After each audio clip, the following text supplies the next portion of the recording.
காவேரி பயங்கரமாக தேம்பி தேம்பி அழுதுகிட்டே இருக்காங்க. விஜயும் சொல்ல வராரு, ஆனால் சொல்லவே விடவே இல்லை. காவேரியோட அம்மா அப்படியே தடுக்கிறாங்க.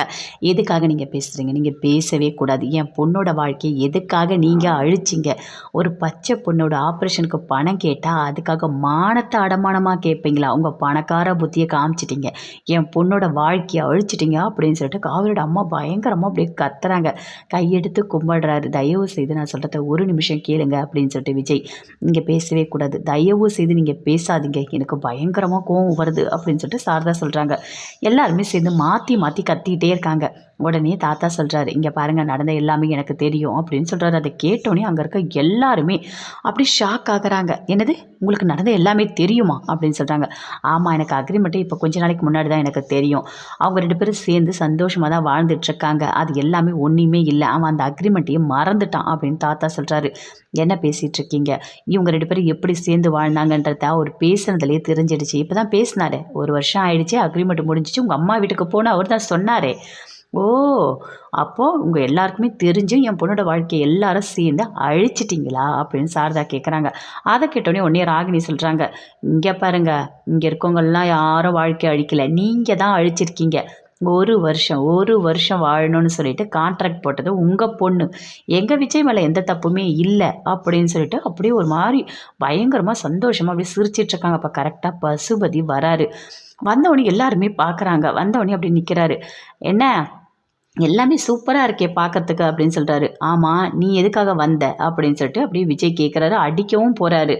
நான் தான் வர சொன்னேன், நான் வந்துட்டு அப்பாவுக்கு ஃபோன் பண்ணி சொன்னேன். எவ்வளோ அசிங்கப்படுத்துகிறான் அந்த காவேரி, என்னென்ன பண்ணான்னு நீங்கள் எல்லாரும் பார்த்தீங்கல்ல. நான் இந்த வீட்டில் இருக்கக்கூடாதுன்னு சொன்னான், அவள் தான் இந்த வீட்டோட மகாராணின்னு சொன்னான். இப்போது என்ன நடந்திருக்கு? இப்போ என் கழுத்தில் அஜய் கட்டின தாலி தான் பர்மனண்ட் தாலி, அவள் கழுத்தில் இருக்கிறது கான்ட்ராக்ட் தாலி. இதெல்லாம் நாங்கள் எங்களோட டைம் இது, அதனால் நாங்கள் இப்போ தான் பேசணும், இந்த டைமை விட்டால் எங்களால் பேசவே முடியாது அப்படின்னு ராகினி சொல்கிறாங்க. அதை கேட்டோன்னே எல்லாருமே ஷாக் ஆகுறாங்க. என்னம்மா பண்ணிகிட்ருக்க நீ? இந்த நேரத்தில் உங்கள் அப்பாவை எதுக்கு வர வச்ச அப்படின்னு சொல்லிட்டு விஜயோட பாட்டி திட்டுறாங்க. எங்கள் அப்பா கண்டிப்பாக இங்கே வரணும், வந்திருக்காரு அப்படின்னு சொல்கிறாங்க. அன்பரசம் கூட இருக்காரு. ஆமாம் விஜய், கரெக்டு தான், இவங்க சொல்கிறதெல்லாம் கரெக்டு தான், அவங்க ஒன்றும் நல்லவங்களாம் கிடையாது. பொண்ணை என்ன பண்ணி வச்சுருக்காங்க பாரு, 1 வருஷம் கான்ட்ராக்டுக்கு கல்யாணம் பண்ணி விட்டுருக்காங்க. அது மட்டும் கிடையாது, அது மூலயமா வர பணத்தை வச்சு வாழலாம் தான். பணம்னா சும்மா இல்லை, 7 ஜென்மத்துக்கும் உட்காந்து சாப்பிட்ற அளவுக்கு ஒரு பணக்கார பிள்ளைய வளைச்சி போட சொல்லி கொடுத்துருக்காங்க. குடும்பமாக அது காரி முஞ்ச குடும்பம் அப்படின்னு சொல்லிட்டு ரொம்ப மோசமாக பேசுகிறாங்க. அதை கேட்டோன்னே அப்படியே குமரனுக்கு கோவம் வருது. போட்டு அப்படியே அடிக்கிறாரு. போட்டு யாரடா பேசுகிற, எங்கள் குடும்பத்தை எதுக்குடா தப்பாக பேசுகிற அப்படின்னு சொல்லிட்டு பசுபதியை போட்டு அடிக்கிறாரு. எல்லாருமே தடுக்கிறாங்க. தடுத்துட்ட உடனே அப்படியே கோவம் வருது அப்படியே கங்காக்கு. உங்கள் தோள்பட்டை தொங்கிடும் அப்படின்னு சொல்லிட்டு பசுபதியை பார்த்து சொல்கிறாங்க. யாரோட தோள்பட்டை தொங்கிடும் அப்படின்னு சொல்லிட்டு ராகினி அப்படியே போட்டு கங்காவை போட்டு அடிக்கிறாங்க. கங்கா ராகினியை போட்டு அடிக்கிறாங்க. எல்லாருமே சேர்ந்து அப்படியே தடுக்கிறாங்க. அப்படியே 2 பேரும் பிரிக்கிறாங்க. பிரிச்சுட்டு, இங்கே பாருங்கள், இனிமே உங்கள் கூட என் பொண்ணு வாழாது, தயவு செய்து நீங்கள் பேசக்கூடாது அப்படின்னு சாரதா சொல்கிறாங்க. இல்லை, நான் சொல்கிறத கொஞ்சமாவது கேளுங்க அப்படின்னு சொல்லிட்டு விஜய் சொல்கிறார். நீங்கள் எதுக்கு விஜய் பேசுகிறீங்க? நீ பேசவே கூடாது, அந்த பொண்ணுலாம் உனக்கு வேணாம் அப்படின்னு அன்பரசு சொல்கிறாரு. இங்கே பாருங்கள், உங்கள் தொல்லை தாங்க முடியாமல் தான் நான் வீட்டை விட்டு வெளியே அனுப்பியிருக்கேன். நீங்கள் எதுக்கு தேவையில்லாத என்னோடய வாழ்க்கையில் என்ன பண்ணுறீங்க அப்படின்னு சொல்லிட்டு அப்படியே விஜய் கோவமாக பேசுகிறாரு.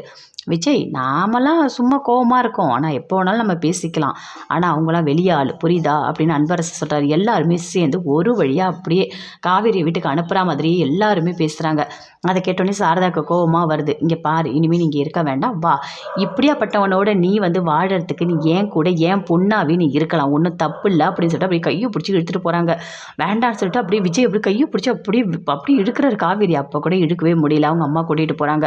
கூட்டிகிட்டு போகும்போது அப்படியே தேம்பி அழறாங்க, பயங்கரமாக அழறாங்க. ஆனால் பசுபதி, அன்பரசு எல்லாருமே அப்படி சந்தோஷமாக சிரிக்கிறாங்க. அப்பா, நம்ம வந்த வேலை நல்லபடியாக முடிஞ்சுது, ஒரு வழியாக காவேரி விஜய் 2 பேரும் பிரிச்சாச்சு, இனிமேல் என் பொண்ணு ராகினி சந்தோஷமாக வாழ போகிறா அப்படின்னு சொல்லிட்டு ரொம்ப சந்தோஷமாக இருக்காங்க. ராகினிலாம் அப்படியே நக்கலாக பயங்கரமாக சிரிச்சிட்டு இருக்காங்க. ஆனால் விஜய் மட்டும் தாங்க முடியாமல் அந்த இடத்துலையே நின்று ஃபீல் பண்ணி அப்படியே கத்துறாரு, அழறாரு, பயங்கரமாக அழறாரு. ஆனால் தாத்தா இதெல்லாம் பார்த்துட்டு ரொம்ப வருத்தப்படுறாரு. இப்படி விஜயோட வாழ்க்கை இப்படி ஆயிடுச்சு அப்படின்னு சொல்லிட்டு பயங்கரமாக ஃபீல் பண்ணுறாரு. அங்கே அந்த காவேரி அப்படியே கட்டாயப்படுத்தி கூட்டிகிட்டு போகிறாங்க. இங்கே பாரு அப்படின்னு சொல்லிட்டு இப்படி இழுக்கிறாங்க.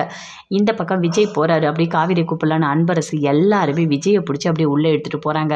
அப்படியே விஜயும் போகிறாரு, எதுவுமே பேசவே இல்லை, பயங்கரமாக ஃபீல் பண்ணிவிட்டு அப்படியே ரூம்குள்ளே போயிட்டாரு. தாத்தா எல்லாருமே சொல்கிறாங்க, இங்கே பாருங்கள், தேவையில்லாத என் பேரனோட வாழ்க்கையில் தலையிடாதீங்க அப்படி